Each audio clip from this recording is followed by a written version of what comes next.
Hello friends, welcome to my YouTube channel Vaishnavi classes. Friends, आज के हम लोग अपने इस वीडियो में क्लास 8 के साइंस बुक के chapter number 1 that is crop production and management के कुछ मल्टीपल चॉइस क्वेश्चंस करने जा रहे हैं। तो फ्रेंड्स, आज के इस वीडियो का हमारा क्वेश्चन नंबर 1 है कि which one of the following condition is not essential to grow maize, यानी कि मक्का का फसल उगाने के लिए इन चारों ऑप्शंस में से कौन सा कंडीशन इसेंशियल यानी कि जरूरी नहीं है। हमारे ऑप्शन है friends, A high temperature, B humidity, C low temperature and D है रेनफॉल। अगर फ्रेंड्स आपको इस क्वेश्चन का आंसर पता है तो आप कमेंट बॉक्स में कमेंट करके बता सकते हैं। फ्रेंड्स, हमारे क्वेश्चन नंबर 1 का आंसर होगा लो टेम्परेचर, यानी कि मक्का का फसल उगाने के लिए, मेज का फसल उगाने के लिए लो टेम्परेचर जरूरी नहीं है।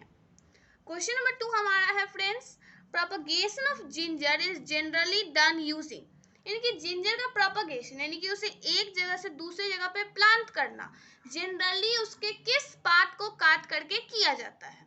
हमारे ऑप्शंस है, A seed, B stem, ginger में स्टेम को राइजोम भी कहा जाता है, सी रूट और डी है लीफ।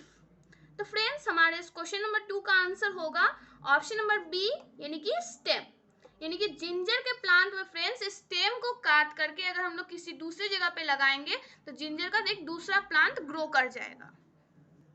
क्वेश्चन नंबर 3 हमारा है फ्रेंड्स कि which of the following statement is not true for organic manure, यानी कि ऑर्गेनिक मैन्योर मतलब होता है खाद के लिए इन चारों स्टेटमेंट में से कौन सा ट्रू सही नहीं है।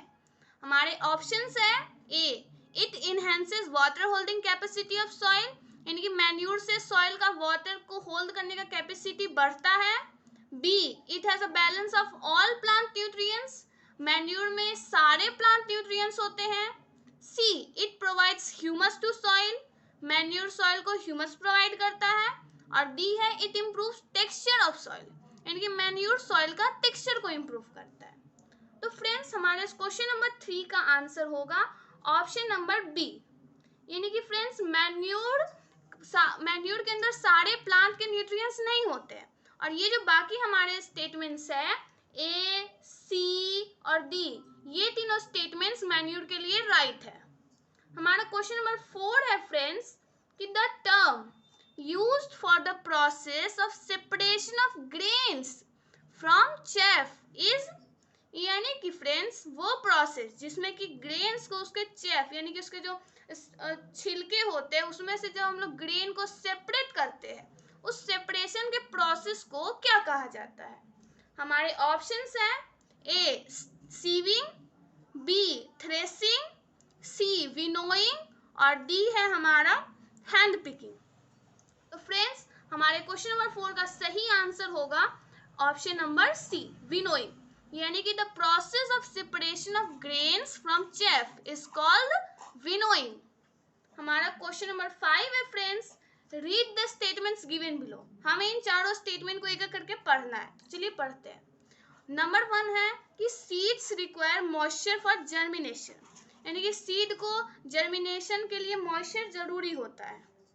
2 है कि plants can absorb nutrients mostly in dissolve them, यानी कि प्लांट्स जो कि डिसॉल्व न्यूट्रिएंट्स होता है सॉइल में उसे ज्यादा एब्जॉर्ब करते हैं।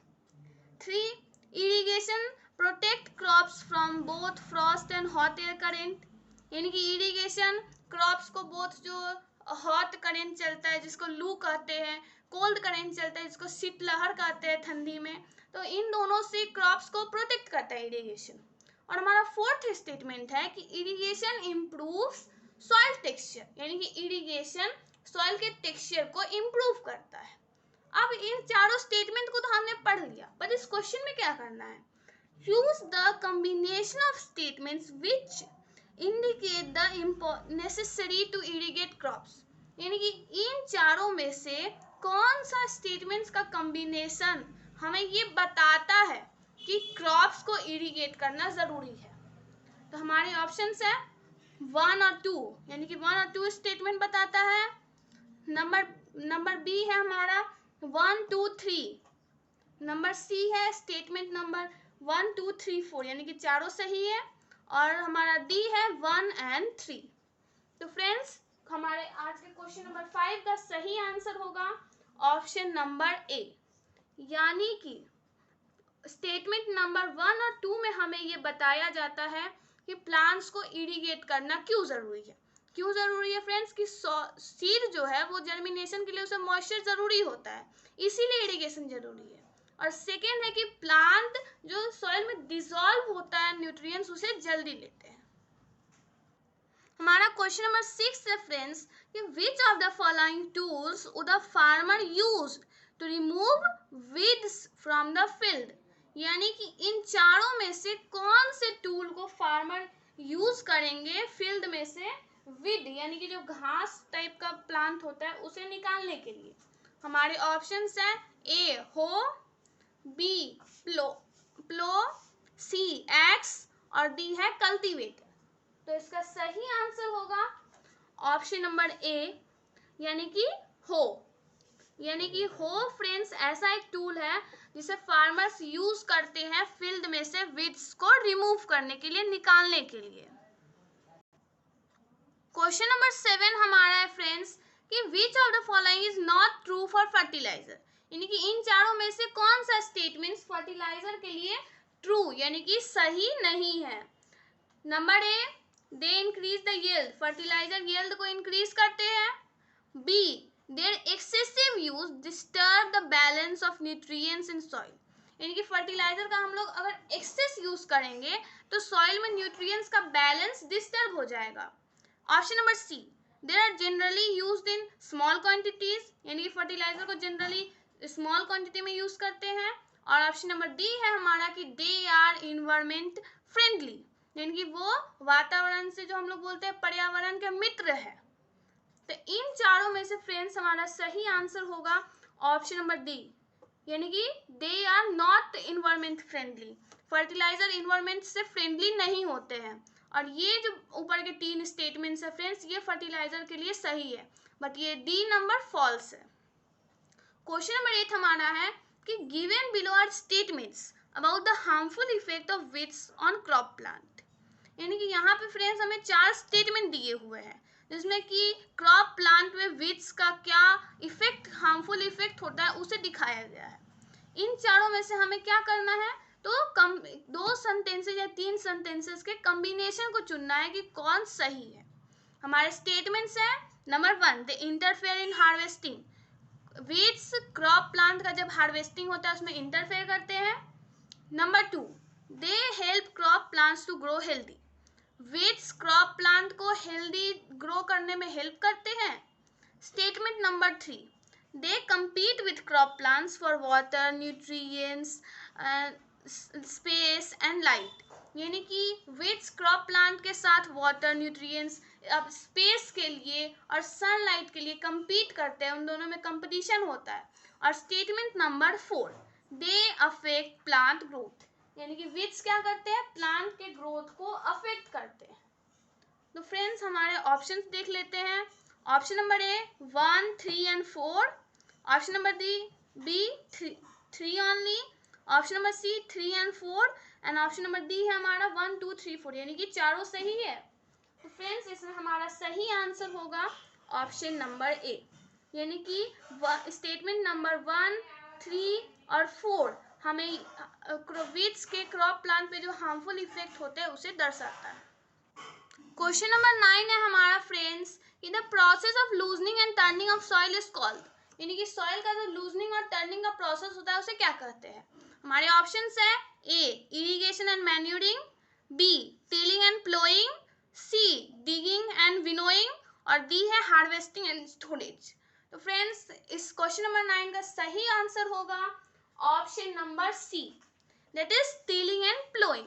तो the process of loosening and turning of soil is called tilling and ploughing. हमारा क्वेश्चन नंबर 10 है कि the monsoon season in our country is during the months, यानी कि हमारे देश इंडिया में मॉनसून सीजन कितने मंथ्स के दौरान होता है।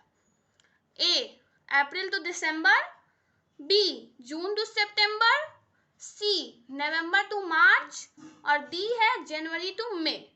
तो फ्रेंड्स इस क्वेश्चन नंबर 10 का सही आंसर होगा option number B, that is June to September. यानी कि फ्रेंड्स हमारे देश में monsoon season June to September रहता है।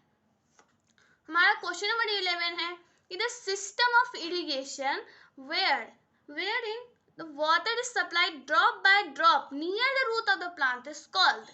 यानी कि इरिगेशन का वो प्रोसेस जिसमें वाटर को एकदम प्लांट के रूट के पास ड्रॉप बाय ड्रॉप गिराया जाता है, तो उस प्रोसेस को क्या कहते हैं? A pulley system, B drip system, C sprinkler system और डी है लीवर सिस्टम। तो फ्रेंड्स इस क्वेश्चन नंबर 11 का सही आंसर होगा option number B, that is drip system. The system of irrigation in which water is supplied drop by drop near the root of the plant is called drip irrigation। तो friends आज का हमारा chapter 1 का ये MCQ video यहाँ पे समाप्त होता है। Please like, subscribe and share to my channel. Thanks for watching.